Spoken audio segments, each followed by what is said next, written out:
Hello, you are watching Shalom World News. I'm David Kerr from Lansing in Michigan, and these are your latest news headlines from around the world. Trucks carrying medical supplies, fuel and food have begun to make their way into the Gaza Strip from Egypt after a 4-day pause in fighting between Israel and Hamas came into effect at 7 a.m. on Friday morning.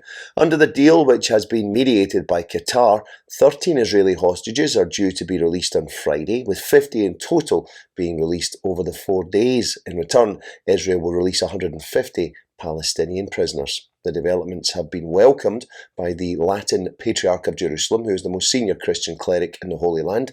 Cardinal Pier Battista Pizzaballa says he is happy with the news and hopes that it will lead to positive developments that end the conflict.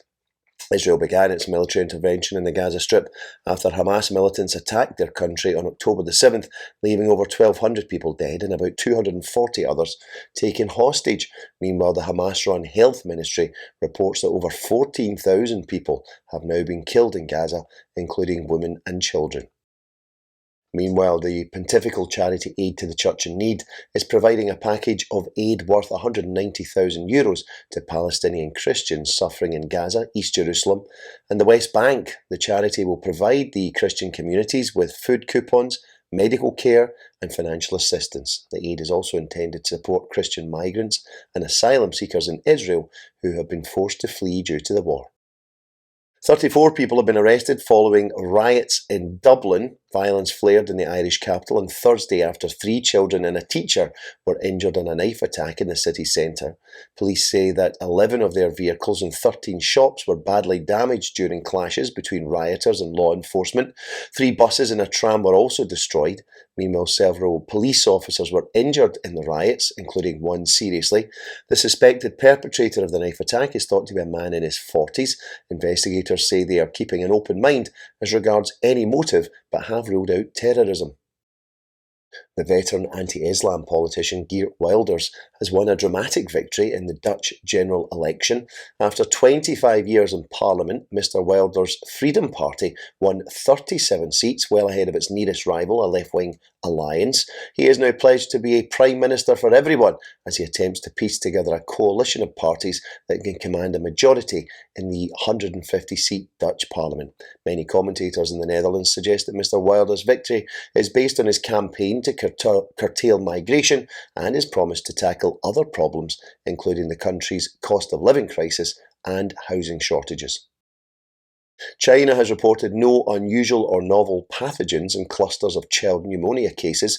That's according to the World Health Organization. They say that the Chinese government is attributing a rise in flu-like illnesses among children to the lifting of COVID curbs. The World Health Organization have also requested more data on the cases. Local media have been reporting that hospitals in northern China are being overwhelmed in recent days. Kidnappings remain the biggest threat to the safety of clergy and religious in Nigeria. That's according to a new report by the pontifical charity Aid to the Church in Need. So far this year, there have been 23 kidnappings of priests, nuns and seminarians in Nigeria. Of those kidnapped, 1 was killed, while the other 22 were released. Aid to the Church in Need say that kidnapping has become a lucrative business for Nigerian criminals.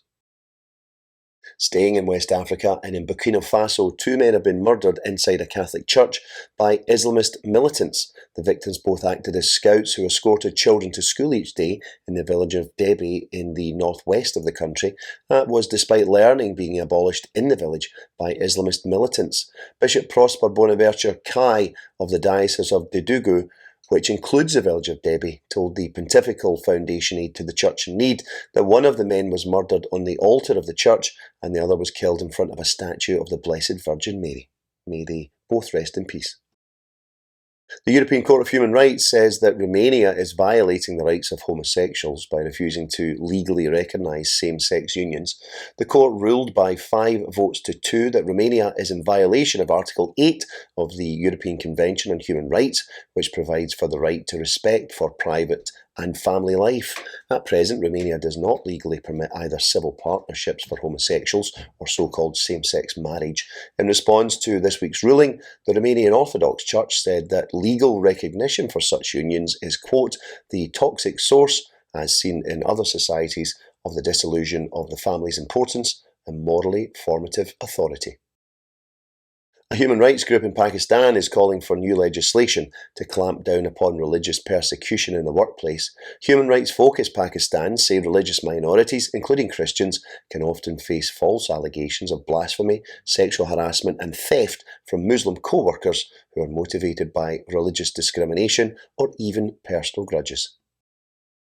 Iran is being accused of secretly executing a man sentenced to death in connection with last year's anti-government protests. According to BBC Persian, 21-year-old Milad Zoravand was killed on Thursday morning at a prison in the western city of Hamadan. So far, there's been no confirmation of the execution from Iran's judiciary. Mr. Zoravand had been convicted of murdering a member of the Revolutionary Guard during an anti-government demonstration. Sources told the BBC that he was denied a lawyer throughout his detention and trial.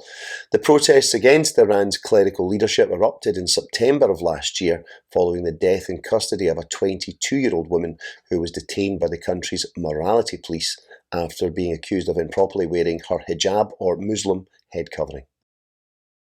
Finally, a 92-foot Christmas tree has arrived at the Vatican, ready to be installed in St. Peter's Square. The mighty spruce comes from Piedmont in northern Italy. The tree will now be decorated with thousands of edelweiss, a small white mountain flower that grows in the Alps. Its lights will be switched on December the 9th.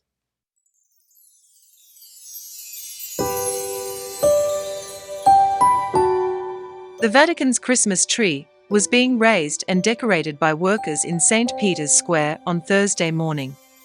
This year's spruce tree from the Piedmontese municipality of Macra's Upper Mira Valley departed for Rome through a special conveyance arranged by the Viberti Company. Alberto Cirio, the president of the Piedmont region, said the wood from the tree would not go to waste after the festivities. He said it would be sent to a company that would turn it into toys for children in need. The toys would be distributed through Caritas. The tree will be decorated with lights and a canopy made of more than 7,000 dried edelweiss leaves that were given by a Piedmontese nursery, creating the illusion of snow falling on the branches. St. Peter's Square would host the customary unveiling of the nativity scene, which this year is from Rieti, as well as the lighting of the Christmas tree on December 9th. President of the Governorate of the Vatican City-State, Cardinal Fernando Verges Alzaga, would preside over the ceremony. Pope Francis will have an audience with the Rieti and Macra delegations in the morning to officially present the gifts. The Christmas tree and nativity scenes will remain in place through the Christmas season until January 7, 2024, the Feast of the Baptism of the Lord. News Desk, SW News. Well, that's your latest headlines for now. Do join us for more tomorrow. You can also join us at swnews.org for news updates. Shalom.